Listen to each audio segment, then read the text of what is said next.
Botei para gravar, vamos começar a aula, que hoje a aula não é que vai demorar, tô tentando fazer em períodos curtos, né? No máximo, 50 minutos, 40 minutos que eu quero fazer, sempre, né? E só que como é Vargas foi, se não o maior, o segundo maior estadista do Brasil. Vamos falar a verdade. Vargas, se não foi o maior, foi o segundo maior estadista do Brasil. Quem seria o primeiro ou o segundo? Lula. Essa que é a verdade. Querendo ou não, um dos maiores estadistas, na minha opinião, tá, gente? Na minha humilde opinião de professor de história, é que Vargas e Lula são os dois maiores estadistas do Brasil. Tanto em crescimento econômico, tanto como crescimento de país, reconhecimento de país é importante também, né? Como agradar a população, né? O Lula saiu do mandato dele com 80% de aceitação. Na minha época de aluno, né, as pessoas costumavam falar: pergunta para sua avó qual foi o melhor presidente do Brasil. E quando eu ia, ela perguntava, ela falava: Vargas. Vargas foi o melhor presidente do Brasil. Só que cada vez que eu vou ficando mais velho, né, a geração que eu pego como professor são mais novas, aí talvez a avó de vocês já não tenham pego Vargas, né, no governo. Mas pergunta para, mesmo se a avó de vocês não tenha pego Vargas, pede para a avó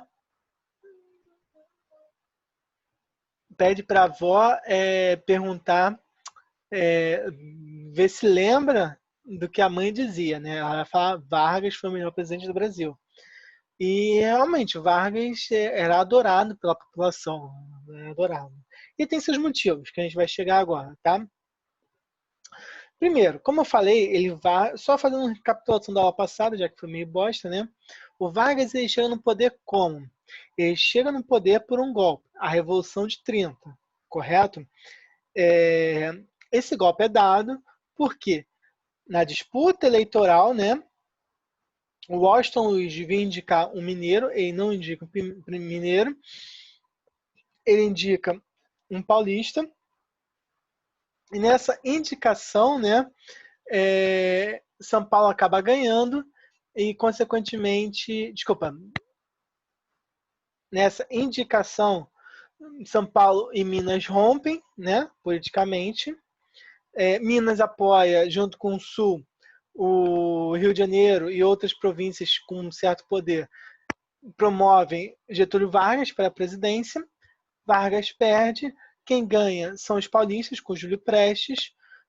Até aí, ok. Só que aí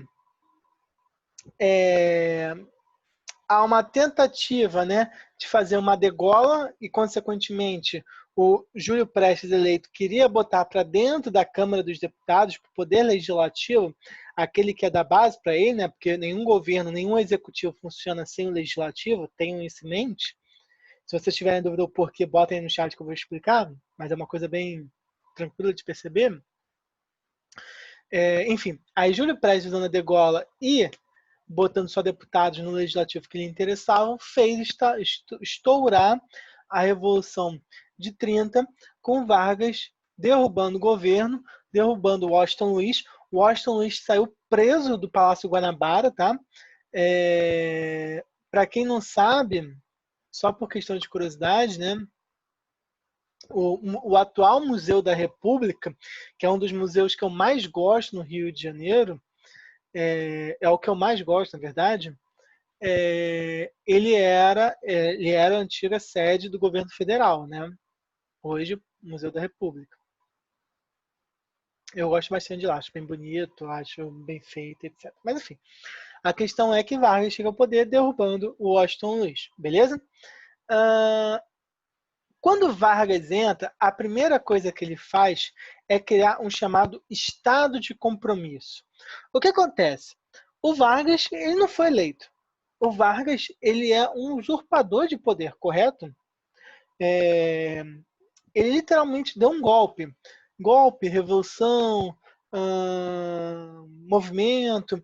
Todos esses termos eu já falei com vocês. São apenas nomes escolhidos pela história. Mas a Revolução de 30, que é o termo mais comum, não deixa de ser um golpe. Assim como a proclamação da República, que eu já falei com vocês, não deixa de ser um golpe. tenham isso em mente na historiografia, que é uma questão que às vezes recorre em prova, tá? Discutir essa questão historiográfica. Mas vamos lá. Então, Vargas ele firma um estado de compromisso. Esse estado de compromisso, por quê? Para quê? Era um compromisso dele com as classes, com todas as classes. Por quê? Se Vargas chega no poder de forma não legítima, ele tem que ganhar apoio das camadas. Então, esse estado de compromisso é o compromisso que Vargas faz com os cafeicultores, com os trabalhadores, com os trabalhadores, seja do campo, das cidades, tá? Com os empresários e por aí vai. Beleza? Dessa maneira, o Vargas ele se torna o grande intermediário entre os grupos, né? entre os grupos sociais e o governo federal. Sendo que até então, o que era o governo federal, gente? O governo federal era aquilo que só governava pelo interesse do quê? Das oligarquias, do café com leite, do interesse dos oligopólios, do café. Beleza? Vamos lá.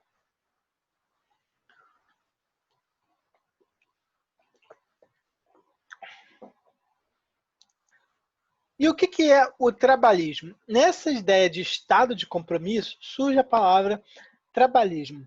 Trabalhismo, no caso da ideia do Vargas, é o acordo entre o Vargas e o trabalhador, onde que o Vargas vai ser um intermediário entre trabalhador e patrão.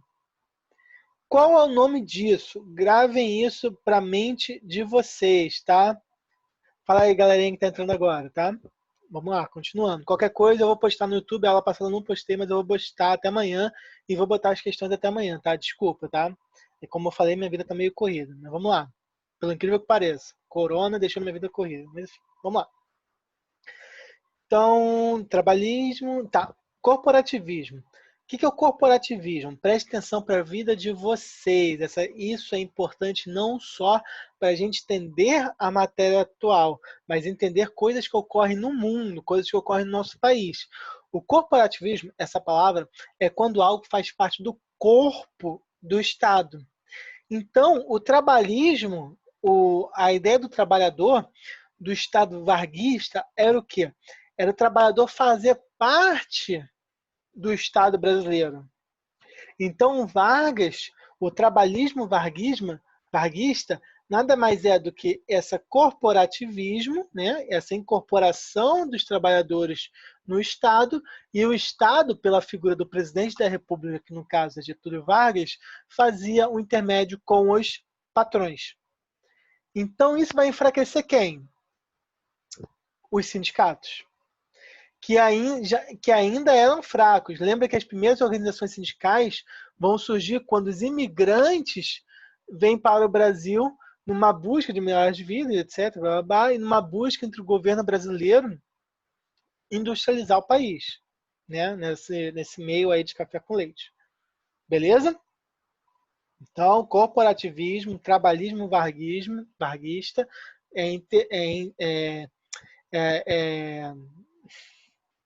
interlocução, pode ser, acho que pode ser a palavra interlocução. Interlocução entre Vargas e os trabalhadores. Vargas fazia interlocução entre os trabalhadores e os patrões. Vamos lá.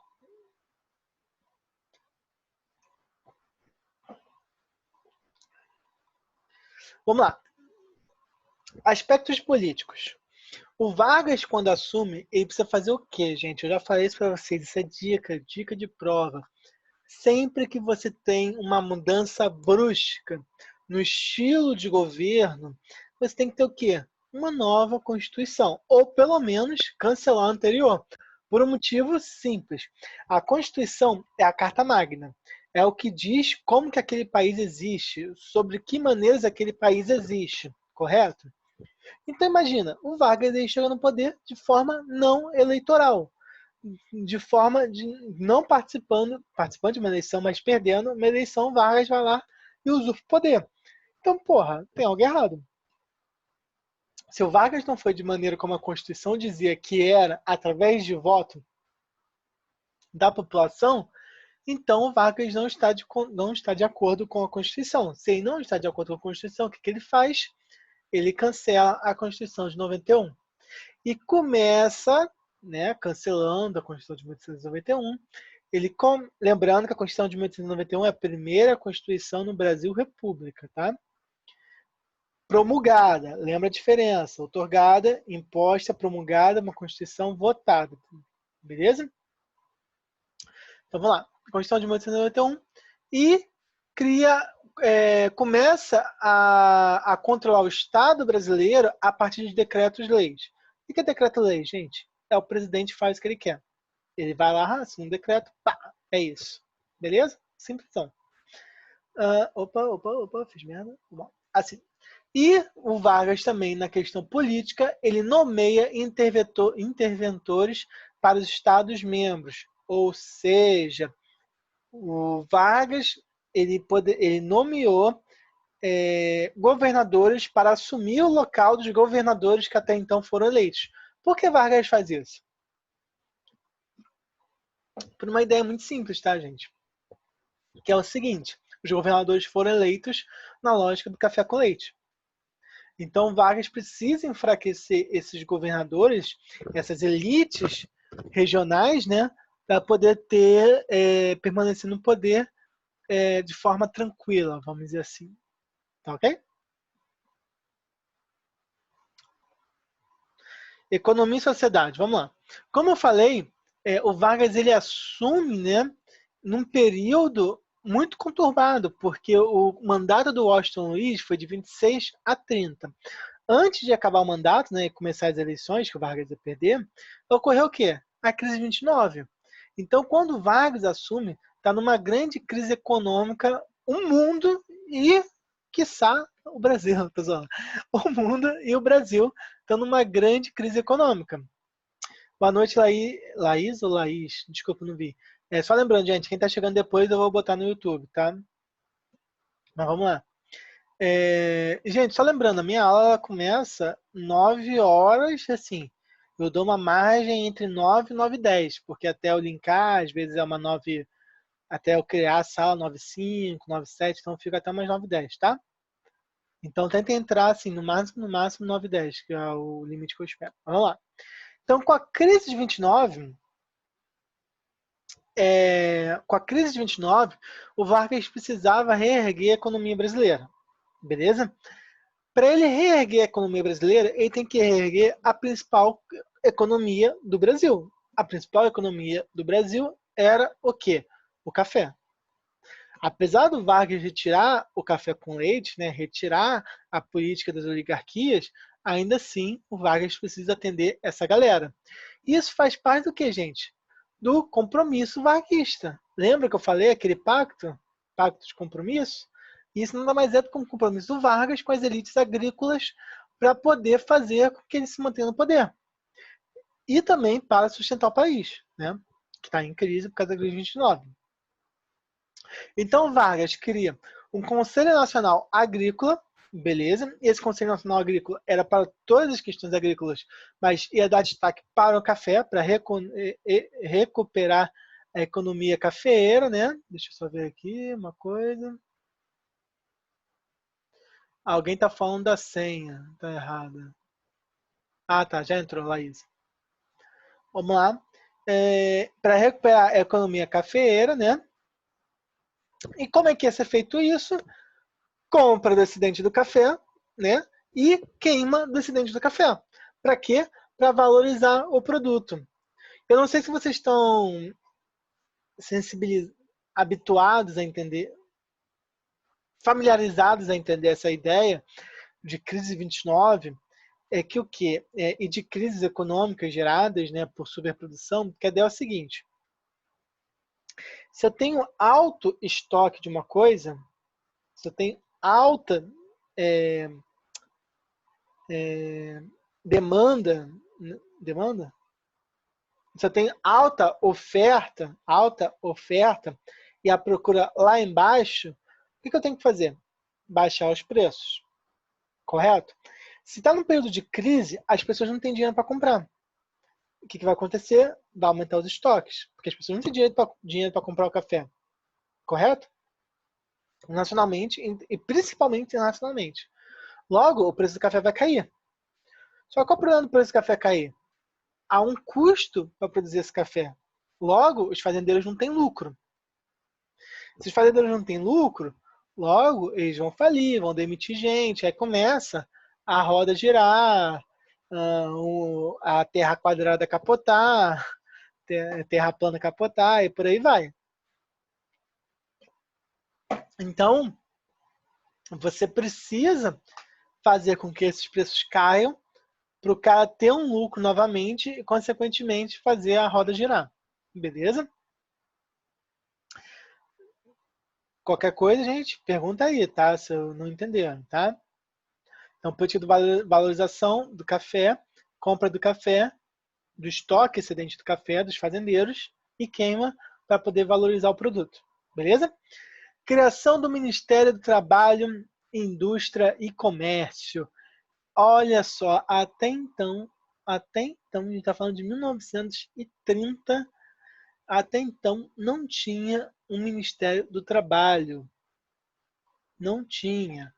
Você vê como que o governo federal brasileiro se preocupava com o trabalhador.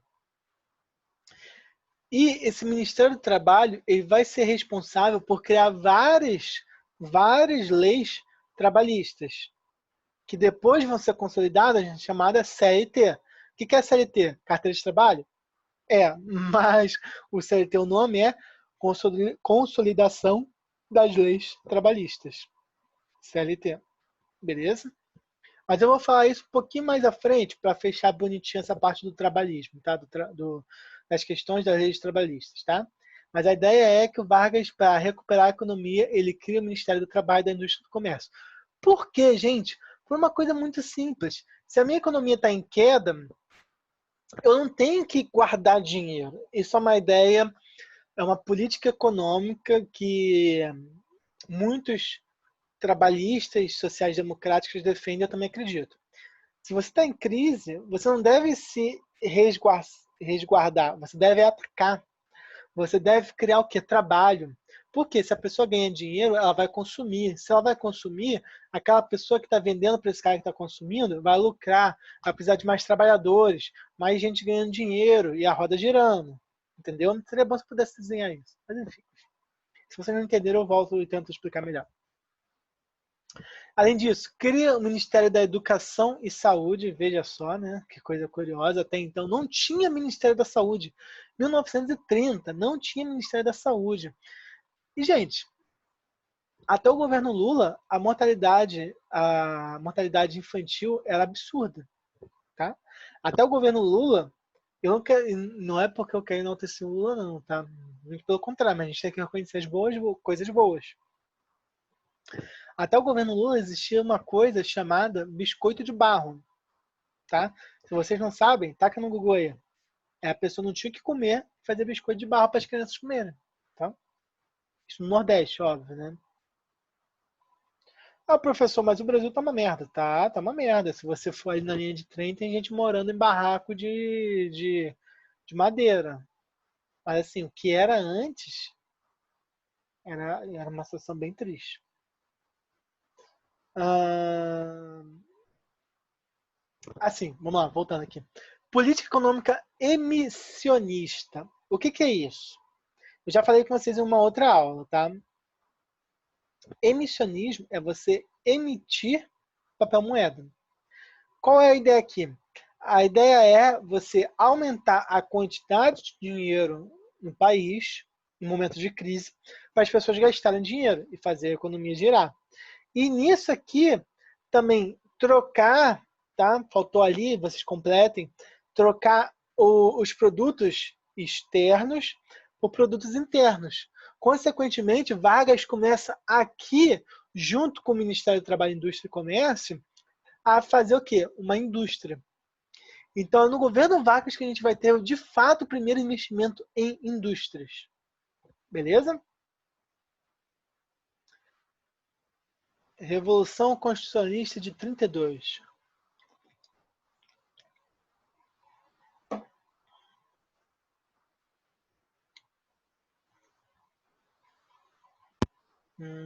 Beleza. que a gente precisa sobre a Revolução Constitucionalista de 32? Primeiro, como eu disse, o Vargas, ele, por causa da sua política de compromisso, né, ele acaba agradando vários setores, inclusive o agrário, que perdeu o poder quando o Vargas assumiu, né, quando derrubou eles. O agrário que eu digo, o café, beleza? Só que lembra que eu falei que Vargas criou uma política de nomear interventores? Quando Vargas cria essa política, ele vai tacar fogo no parquinho, porque ele vai mexer com a elite agrária regional. Quando ele nomeia um interventor para o estado de São Paulo, meu amigo, aí deu merda. Aí Vargas abusou. Porque, afinal de contas, o estado de São Paulo perdeu o poder justamente por causa de Vargas, correto? Perdeu o poder que eu digo, o poder do café com leite. Né? Ele não está mais no governo federal por causa de Vargas. E para piorar a situação, Vargas no meio interventor, olha a situação que o Vargas acaba se metendo, beleza? Então, consequentemente,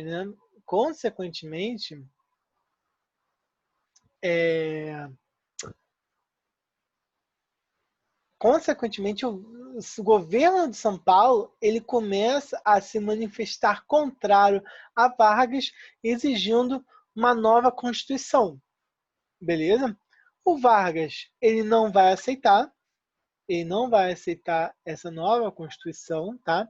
Lembrando que o São Paulo tem uma histórico de luta, né? O movimento tenentista acabou de acontecer em São Paulo, né? Só lembrando disso. Então, apesar dos tenentes apoiarem, né, o Vargas, quando o Vargas nomeia interventor, os tenentes recuam, os tenentes de São Paulo. Então, com a nomeação de um interventor e com Vargas perdendo o apoio dos militares em São Paulo, os paulistas começam a se movimentar para derrubar o governo varguista. Na verdade, não é nem derrubada do governo varguista, eles procuravam uma independência, tá? São Paulo procurava se separar do Brasil.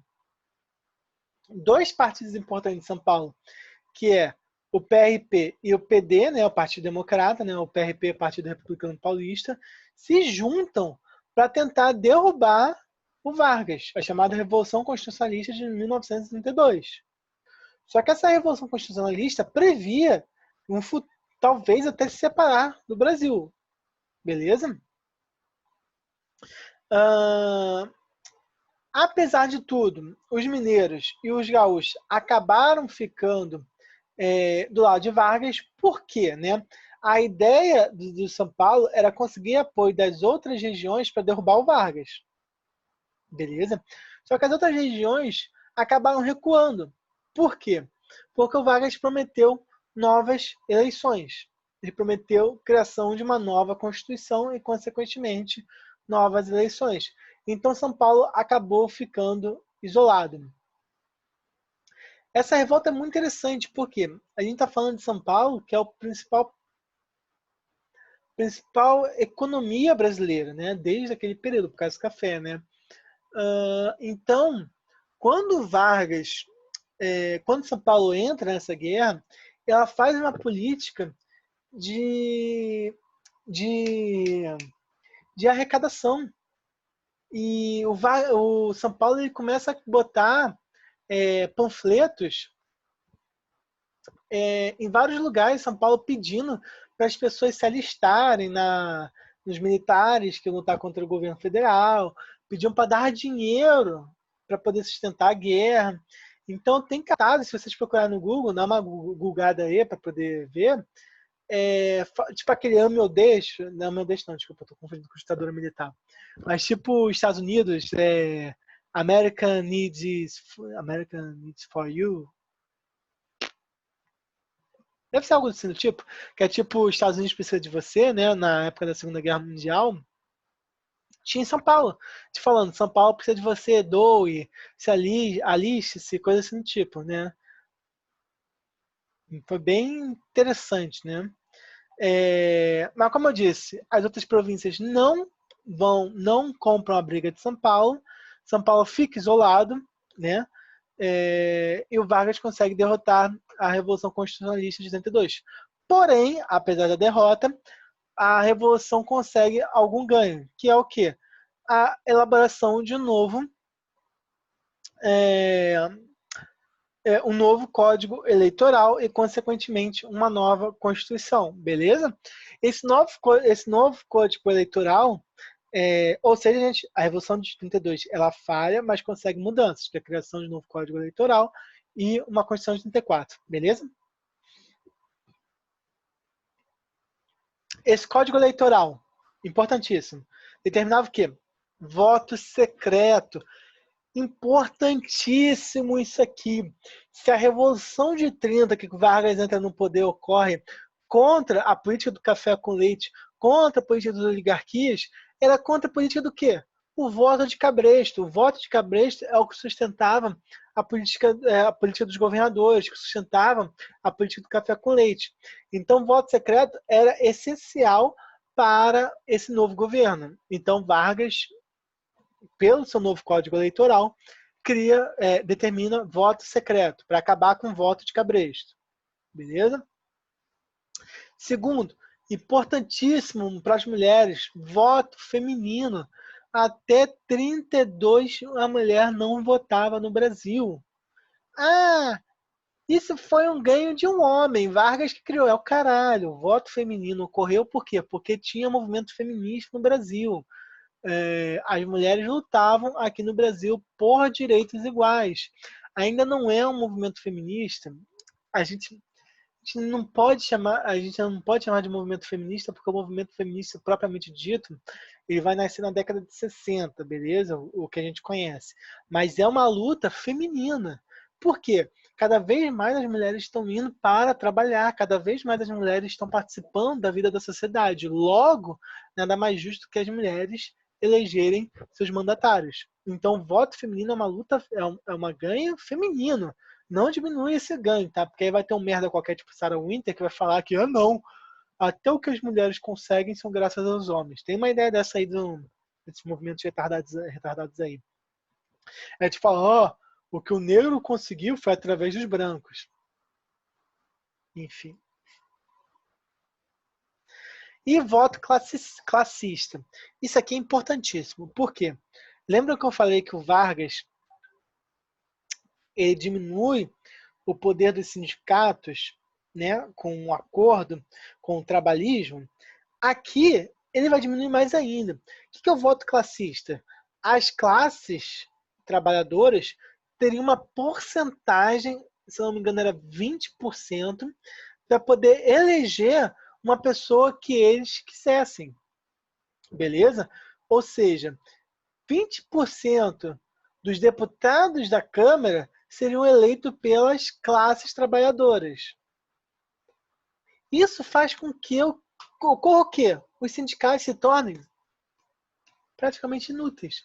Porque o Vargas, com o trabalhismo, ele fazia a intermediação entre o patrão e o trabalhador, e agora os trabalhadores tinham representantes dentro do Congresso. Né? Não dependiam mais dos sindicatos. Isso é bom ou ruim? Os dois. O problema é que agora o Vargas tem o poder dos trabalhadores. Os sindicatos eles são dependentes do governo. Beleza? Essa era uma crítica que o pessoal fazia ao governo Lula, e fazia sentido, tá? O dinheiro dos sindicatos no governo Lula vinha pelo governo federal, não vinha do trabalhador, não. O trabalhador dava o dinheiro ia para o governo federal e depois havia o repasse. Consequentemente, os sindicatos ficavam à mercê do governo federal. Isso é uma crítica bem válida, tá? Ao governo Lula. Só para dizer que depois eu não só falo coisas boas.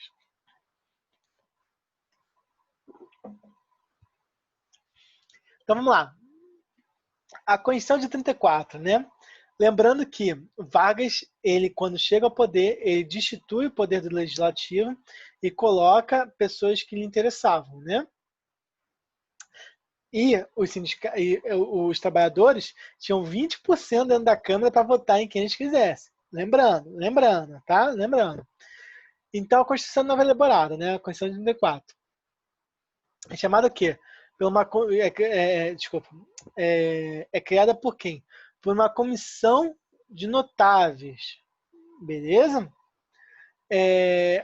Quem é essa comissão de notáveis? Essa comissão de notáveis eram pessoas escolhidas por Vargas. Então, a Constituição de 34 foi na cara do que o Vargas queria, porque a Constituição de 34 foi escolhida por essa comissão de notáveis que foi escolhida por Vargas. Então, a Constituição é varguista, beleza?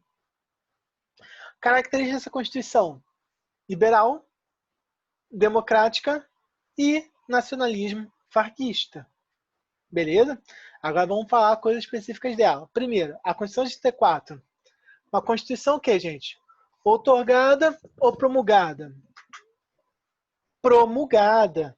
Apesar de ser uma promulgação meio que mequetrefe, né? Porque, afinal de contas, o Vargas escolheu quem ia fazer a Constituição, ainda assim promulgada, votada. Beleza? Então, vamos lá. Presidencialismo sem reeleição, beleza? Isso era o que existia até então. Eleição por voto direto, nenhuma mudança. Incorporação do novo Código Eleitoral, que aí vai aquele negócio do voto feminino, voto secreto e o voto por... eu odeio quando dá branco. Classista, beleza? Nacionalização da imprensa e das companhias de seguro, tá ok? Por que disso? Por que disso, né? O Vargas, nacionalizando a imprensa, ele vai ter uma imprensa pró-governo, né? E companhia de seguro é não depender do capital externo, tá? Dependendo do capital, criar um capital interno de seguradoras que lucram muito, tá? Estatização das empresas que contribuíssem para a manutenção de segurança nacional.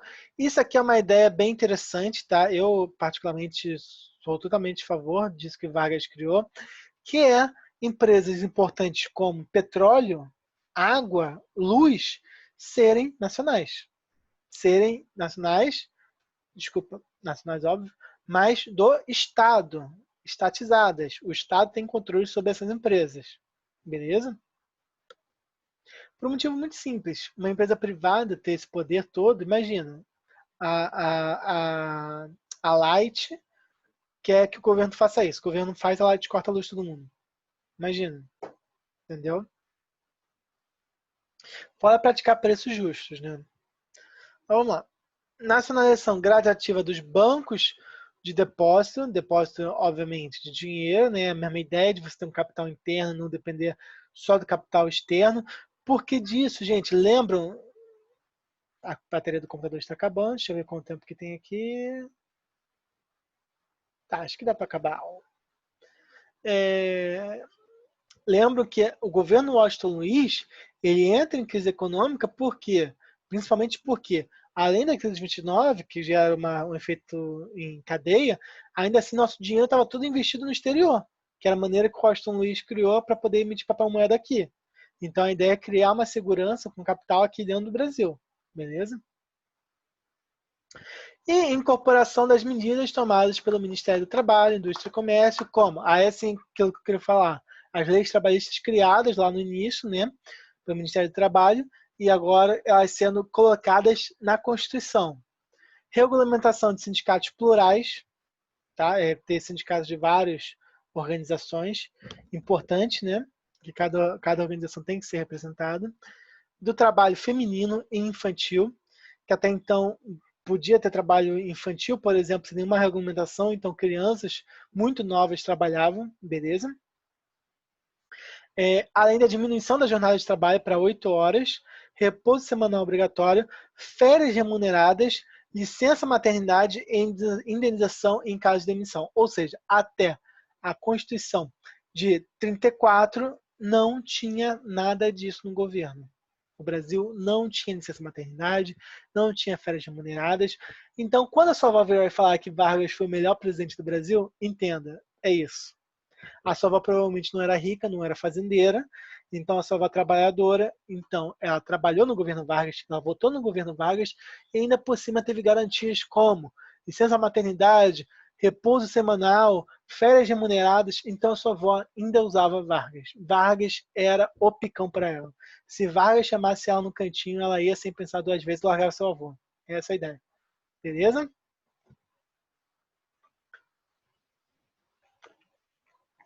Ah, é. E agora vem um pulo do gato, né? Vargas, ele era bem controverso, bem malandro, né? O Vargas, nessa nova Constituição, dizia que o presidente ia ser eleito de voto direto. Lembrem disso. Constituição de 34, voto direto. Só que o primeiro presidente ia ser eleito por voto indireto. Se o Vargas tem o poder dentro do legislativo, né, aqueles 20% que eu falei, várias pessoas votando deputados que eram de agrado com Vargas, o que acontece com a Constituição de 34, primeira eleição após a Constituição de 34, quem vai ser eleito? Vargas. Então, o que a gente saber sobre Vargas? 3 períodos, tá? Antes dele voltar